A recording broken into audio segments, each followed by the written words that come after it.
Comment moi, pris en otage par un groupe de djihadistes emprisonnés pendant presque 5 mois, menacé plusieurs reprises d'être décapité, témoin de l'enlèvement de 250 personnes de ma paroisse et de leur emprisonnement, et j'ai vécu l'expérience d'une libération. Y avait-il de la place à l'amour dans toute cette expérience? À Qaryatin, en Syrie, j'étais au service de tous les habitants depuis l'an 2000 et en charge des fidèles de la paroisse syro-catholique élevant du diocèse de Homs. Oui, de Qaryatin, on m'a enlevé. Le 21 mai 2015, un groupe d'hommes masqués et armés envahissent le couvent de Marliane, Saint-Julien, dont j'étais responsable, me prennent en otage avec Boutros, un postulant au couvent en ce moment-là. Resté détenu 4 jours dans la voiture en plein désert, on nous amène à Raqqa et on enferme dans une salle de bain. Sur la route vers Raqqa, vers l'inconnu, une phrase résonnait au fond de moi et m'a aidé à accepter ce qui se passait, à m'abandonner au Seigneur. Je suis en chemin vers la liberté. La présence de la Vierge, notre Mère, et la prière du chapelet étaient ma seconde arme spirituelle. Le 8e jour, un homme en noir, visage masqué, fait son entrée dans notre prison. À sa vue, tout effrayé, je me suis dit, mon heure est venue. Cependant, à ma grande surprise, il nous a demandé notre nom et nous a adressé à le salut qui leur est propre. Assalamu alaikum, ce qui veut dire la paix soit avec vous. Il s'engage ensuite avec nous dans un long entretien comme s'il cherchait à mieux nous connaître. Et lorsque j'ai eu le courage de l'interroger sur les raisons de notre captivité, j'ai été surprise de sa réponse. Prends-le comme une retraite spirituelle. Nous sommes restés emprisonnés dans cette salle de bain 84 jours. Presque chaque jour, on pénétrait dans ma cellule et on m'interrogeait sur ma foi. J'ai vécu chaque jour comme s'il était le dernier. Mais je n'ai pas fléchi.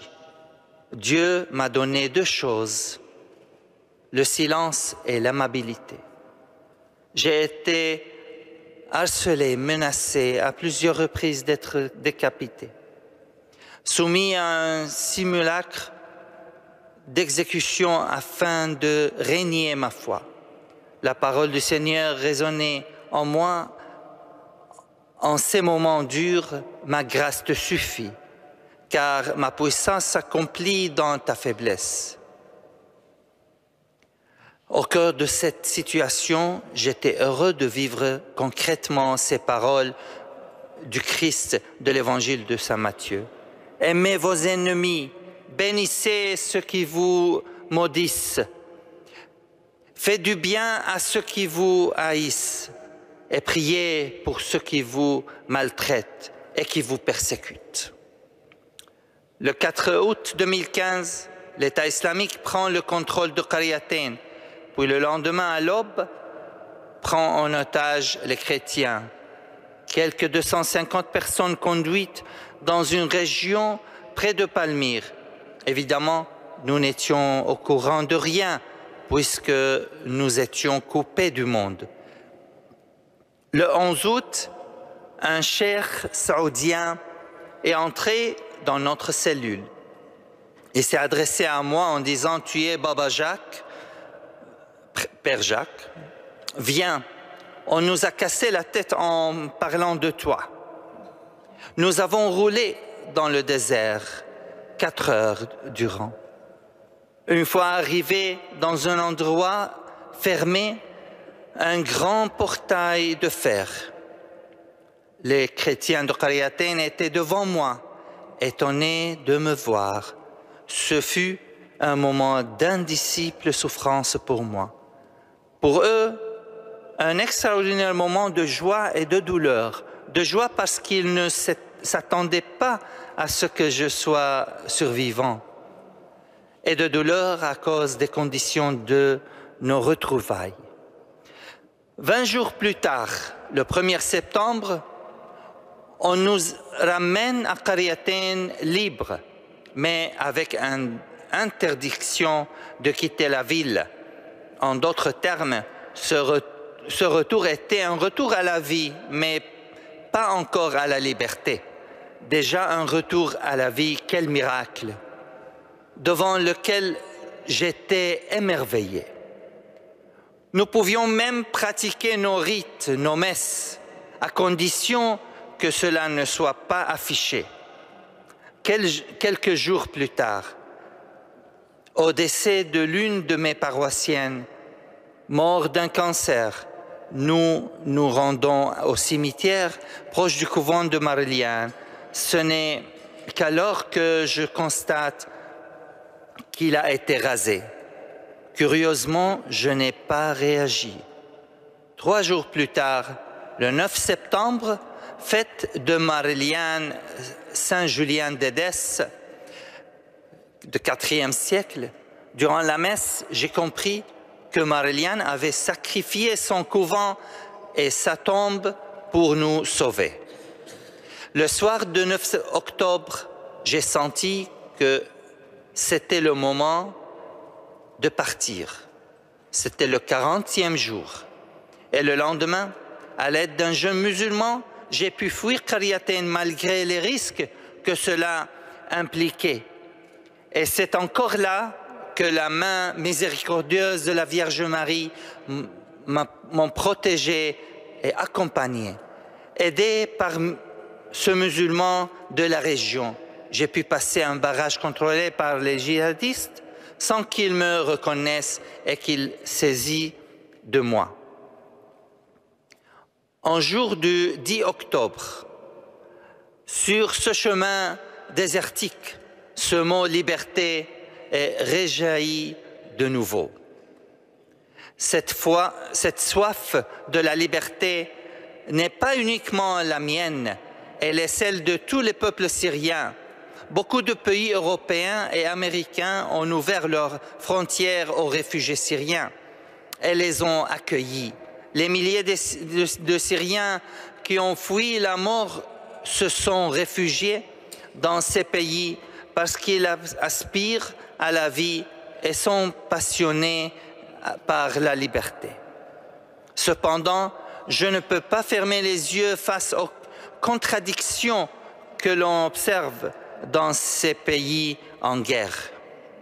Sur ce chemin de liberté, il nous faut absolument nous poser cette question cruciale que Pilate a adressée au Christ. Qu'est-ce que la vérité? Ayant dit cela, il sortit de nouveau à la rencontre des Juifs et il leur déclara « Moi, je ne trouve en lui aucun motif de condamnation. » Pilate représentait l'Empire romain, symbole du monde entier, qui a décidé de tuer le Christ. Rien n'a changé. Jusqu'à quand ne voulons-nous pas comprendre le message de notre Dieu? Jusqu'à quand notre monde doit-il être dirigé par des petits groupes qui ne cherchent que leur intérêt? Il est temps de réagir contre la peur d'une troisième guerre mondiale. C'est le moment d'une révolution de paix contre la violence, contre la fabrication des armes, contre les gouvernements qui développent les raisons des guerres dans le monde, mais surtout au Moyen-Orient. En Europe, il est temps que la communauté musulmane prenne une position claire et efficace vis-à-vis de la violence qui augmente et se propage. Pour eux aussi, la peur est un facteur paralysant qui les entrave. Leur silence devient le signe d'un accord manifeste et à part envers la violence qui se déroule. Malgré tout, ce que les organisations humanitaires font pour le peuple syrien, il existe encore des familles qui vivent dans une situation terrible hors des camps des réfugiés. Faute de place, ils ne sont pas acceptés là-bas. Ils sont sans domicile, sans rien. Dieu ne nous demande pas seulement d'être sensibles aux besoins matériels des pauvres. Nous sommes devant des peuples qui souffrent, des peuples blessés, qui portent un poids très lourd, qui crient avec Jésus sur la croix, mon Dieu, pourquoi m'as-tu abandonné? Qui crient avec David dans le psaume 51, Misericordias Domini. Arrêtez cette guerre.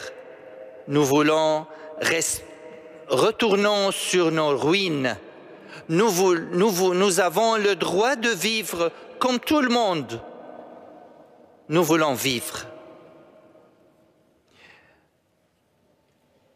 Je termine avec la prière de notre Père, mais dans notre propre langue ancienne de la Syrie, qui prie en cette langue beaucoup des Syriens encore et des Irakiens évidemment. C'est la langue de Jésus-Christ, l'araméen.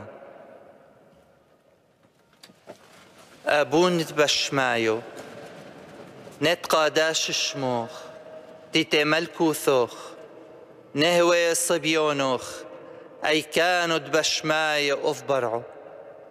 هابلان لحم تسنقنان يومون واشبقلان حوبين وحطوهين أي كانوا الدوفحنان شبقن الحايوبين لو تعلان النسيونو أي لو فاصون لام من بيشو ما طول الديلوخي ملكوثو حيلو تشبحتو العالم علمين آمين.